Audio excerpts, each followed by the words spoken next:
So it's the Urban Therapy with Sun show. Actually, it's the Daily Go Getimism show, and I'm glad to be here, even though it's late. Late, but we are here and we are in motion. We do this thing, taking all fast lane, no coasting. And tonight on the Daily Go Getimism show, we are talking about when you benefit from somebody else's absence. When you benefit from somebody else's absence, let me explain to y'all what I mean a little bit. Let me get loose. Let me loosen up a little bit.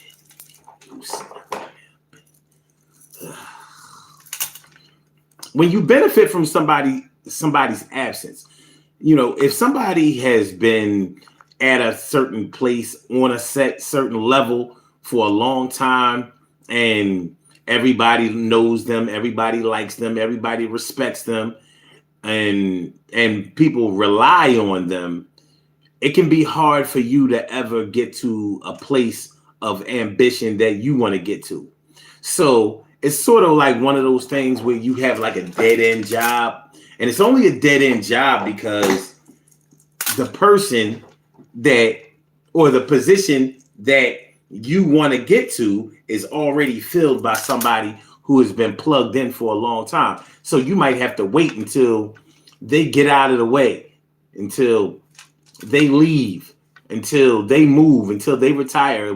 However it is that they get out of the way, you might have to wait until they do just that. So in the meantime, you know, you just do your job, play your part, try to get better, rise above, and all of that. So we're going to talk about some examples that y'all probably know of where it was hard for somebody to really get their shine on because somebody else was in the way. And I don't mean in the way like, you know, deliberately putting themselves there. However, I do have at least one example, where somebody refused to vacate their spot so somebody else could get in and finally get their chance to shine. All right, so that's what we're talking about tonight on this Daily Go Getimism show. Here it is up. Here it is up.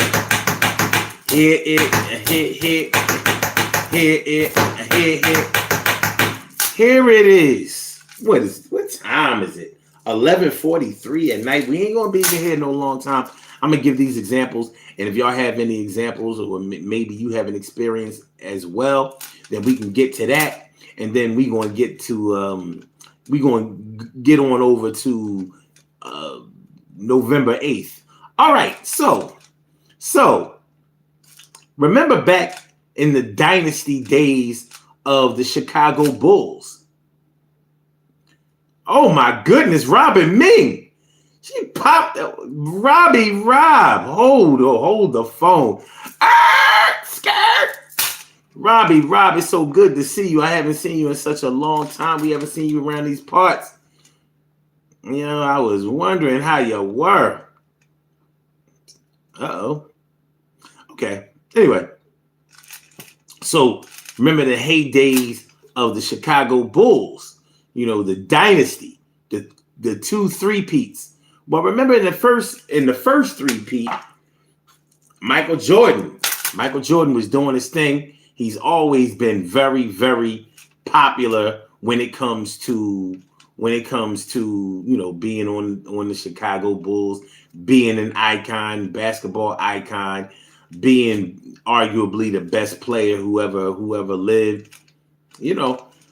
But there were other really good players on the Chicago Bulls team. One of them was notably Scottie Pippen.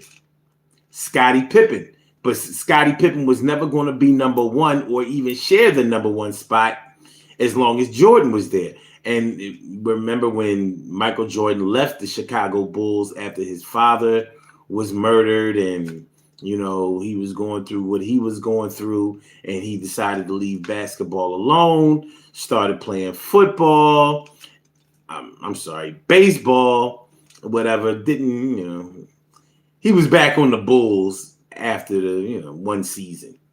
He took a season off, and then he was back. But in the meantime, Scottie Pippen had the chance to show how he could run the team. And so he did things his way. So whereas people were so used to the leadership of Michael Jordan, and him taking them to the championship, people wanted to see if Scottie Pippen could do the same. And he didn't. He definitely didn't, but he got his chance. And he would have never had his chance to showcase his true talent as a leader on the team had Michael Jordan stayed on the team without ever leaving. So Scottie Pippen benefited from Michael Jordan leaving. He directly benefited from Michael Jordan leaving. Another example that you may or may not agree with, you may dispute this, but I'm not so sure if Jay-Z, the billionaire Jay-Z, I'm not so sure if he would have ever blown up if Biggie and Tupac had lived. He was living in their shadow when they were alive. Now, not a long time, because truth be told, Biggie and Tupac were not alive a long time. And Jay-Z was way older than both of them. And yeah, I do mean way older. Jay-Z was born in 1968, which is a fact that he tried to hide for a long time. The boy will be 55 December 4th. Anyway, when Biggie was alive and when Tupac were alive, both of them had hip hop pretty much in a stronghold. Honestly, I always felt like Biggie had it a little. Well, I'm going to say this. I felt like Biggie had a bigger upside than Tupac did. Maybe it's an East Coast thing, even though they're both from the East Coast. But one was proud to be from the East Coast and the other one was, well, may they both rest in peace. But it was, even though other artists were able to get they rocks off, like Nas, like the Wu-Tang, like what other solo artists were really were really popping at that time?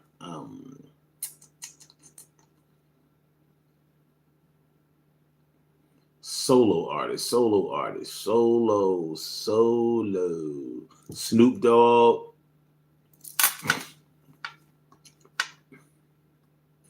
No, Master P didn't blow up. He didn't blow up until both of them were gone. So you have a Jay-Z and you have a Master P. I'm not so sure that they sell millions of records and build big record companies if Tupac and Biggie were there, because that wasn't happening when Tupac and Biggie were alive. So they kind of had to get out of the way, make room for somebody else, clear some space so some other stars could get their shine on.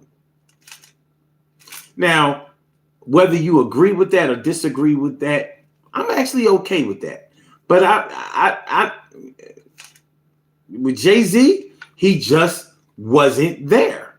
And he didn't go platinum until his third album. And his third album came out in 1998. Biggie passed in 1997. Jay-Z came out with an album in 1997. Wait, did he? Because it was In My Lifetime, Volume 2. Then Hard Knock Life. Hard Knock Life is the one that sold 5 million copies or more. He wasn't getting anywhere near those numbers. He had only had a single that went gold, which was Ain't No Nigga. Ain't no nigga like the one I got. No one can fuck you better. Yeah. Those other records, even though that he was a great rapper, he wasn't blowing up. So he had to kind of get out of the way. He had to kind of go out of the way, get out of the way. So Jay-Z benefited from the removal of Biggie, the removal of Tupac. Oh, some other rappers who were able to blow up while Biggie and Jay-Z, I'm sorry, while Biggie and Tupac were alive, were people like Busta Rhymes. So it's not like nobody was able to break through, but because of the relationship between Biggie and Jay-Z, those who were in the know understood that it was really hard for Jay-Z to break out until Biggie was gone. See, Biggie probably would have blew up way bigger than Tupac had he lived. It wasn't to be. So Jay-Z was able to benefit. Master P was able to benefit. They both were able to benefit from the absence of two historic musical icons. All right. Let's see. Jay-Z.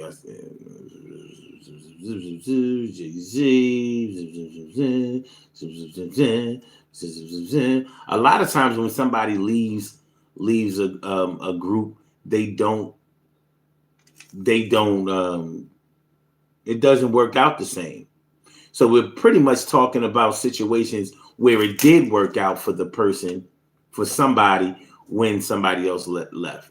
A lot of times with like musical groups and things like that, it doesn't always work out. When Jeffrey Osborne left LTD, they didn't do very well. When Lionel Richie left the Commodores, they didn't do very well. In wrestling, Hulk Hogan was probably never going to give up his spot. He didn't ever want to lose the belt. He didn't ever want to surrender the belt. I guess he was going to retire champion.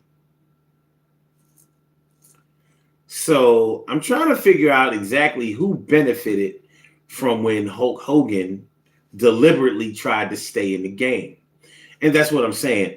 I said that I had at least one example where somebody did kind of try to hold everybody back. Like Hulk Hogan didn't think that anybody else deserved to be champion.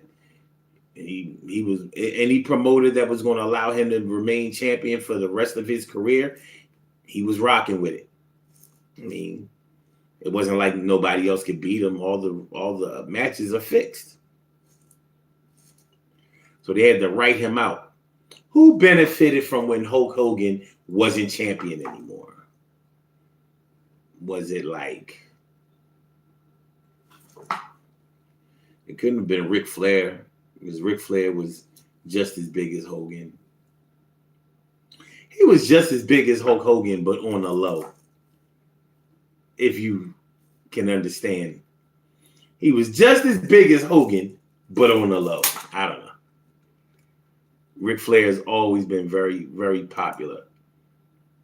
But I'm trying to remember who benefited from Hulk Hogan finally vacating the championship. And what about you? What examples have you ever witnessed, or what do you know, or has this ever happened to you? To whereas you were the man, you were the woman, you were the one that everybody looked up to, everybody counted on, everybody relied on, everybody wanted to be. Have you ever vacated a spot and left it to somebody else to pick up on and do for themselves? Or has that ever happened in reverse to you? Like somebody else vacated their spot and you finally got your chance to shine. Like I said, it happens in sports all the time. It really does. Because in sports, there's a shelf life. There's definitely a shelf life. I mean, just last year, Zeke Elliott left the Dallas Cowboys, and that made a way for Tony Pollard to finally get all of the snaps, all of the reps. On the Philadelphia Eagles, Miles Sanders left this year. And now, I guess you could say that DeAndre Swift benefited from it. Did Kenny Gainwell? Kenny Gainwell.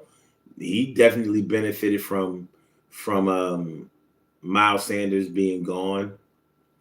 Like I said, it happens in sports all the time. All the time. You're not going to play sports until an old age. It just doesn't work out that way. Unless you're in wrestling. They'll let you. Anyway. It's fixed. Bottom line. But yeah, there may have been examples in your life where, somebody vacated a spot or you vacated a spot so somebody else could move into your spot and get their shine on and showcase their talent and do well for themselves. Care Bear says, I've done that in romantic relationships so that my significant other could shine. That's an interesting thing to write. Like, did you break up with them so they could shine? Or did you just give way to them? Because I'm not talking about in a situation where you've stayed and just allowed somebody else to take their place on stage. I'm talking about when you weren't there. The only way that they were going to get it is if you weren't there anymore. Or, somebody else who had it like that wasn't there anymore, and that was the only way that you were going to get it. That's what I mean. Yeah, I'm saying, yeah, I mean. So, when you're really good at something and you figure that you can do it for a long time, you're probably not just going to surrender your spot, even if you don't even look at it as a surrender.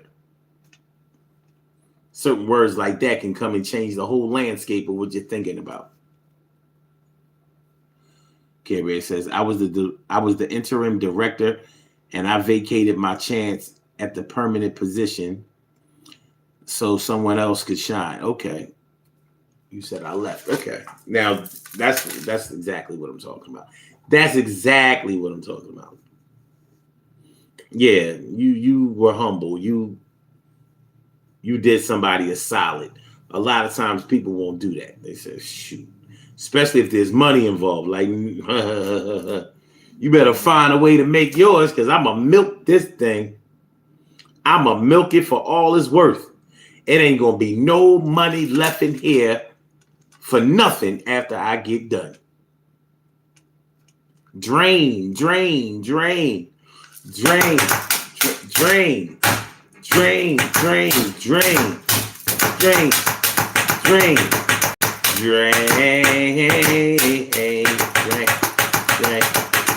drain,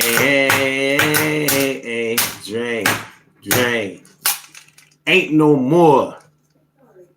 You already done squoze. You done already squoze that orange and all of the juice is out of there.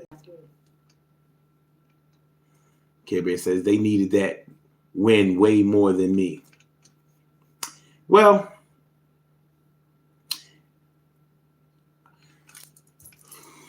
like I said, that was very humble of you.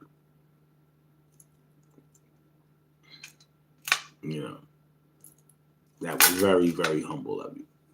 A lot of people wouldn't do that for reasons that I'm sure you're aware of, and maybe for some other reasons that we may not know too well.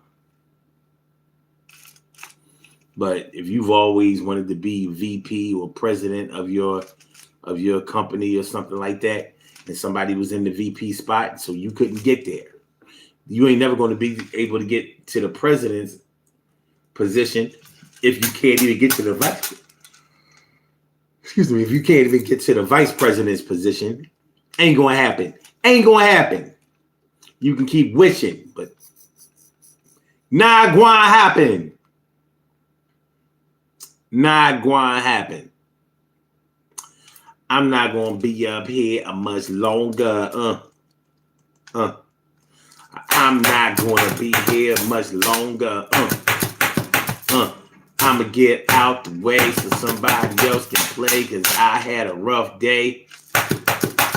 I'm still going to try to shine. You understand? still gonna try to shine. Still gonna try to shine. It's time to get on the body here. Time to get mine. Let's do these birthday shout outs. We have some birthday shout outs to do. Some people were born on this glorious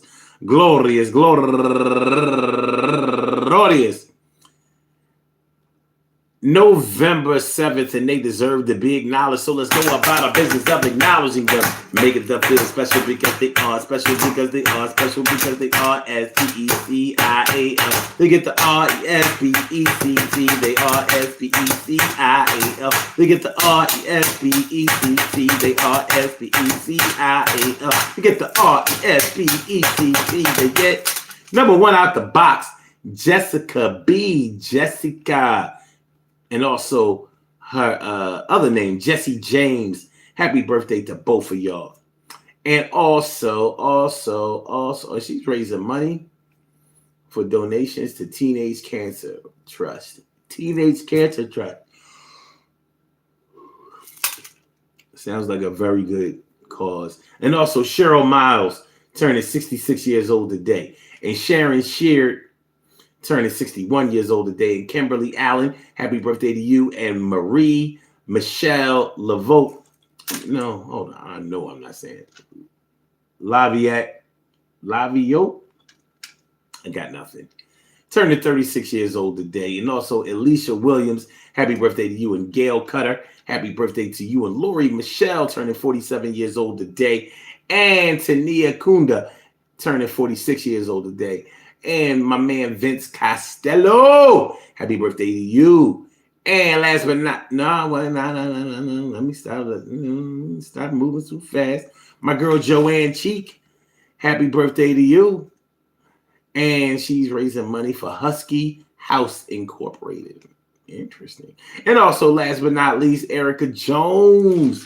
I'm going to say happy birthday to all of y'all. And I hope that today finds you in good health, happiness, mind, body, soul, and spirit. And that goes out to each and every person out there born on this glorious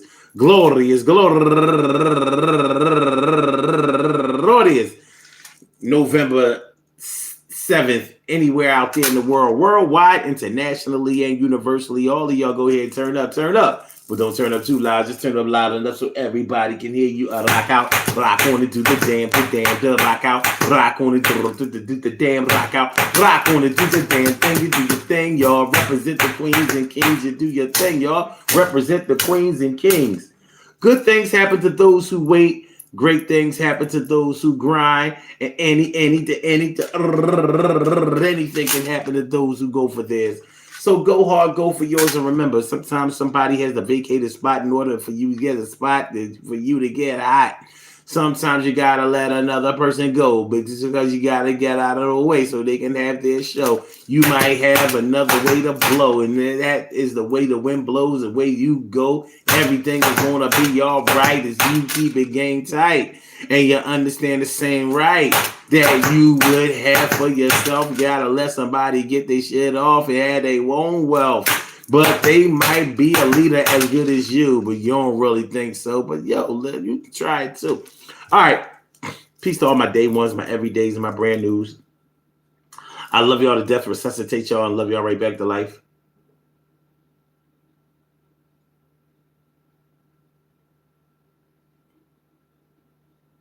We will be back tomorrow night for another Daily Go Get'emism show. Maybe. I don't know. Tomorrow is my late night. So I'm going to try. We going to try. This cat. You got to be making all that noise. This is a library. We're going to try. We're going to see what happens tomorrow, y'all. But, you know, we don't have tomorrow, but we had yesterday.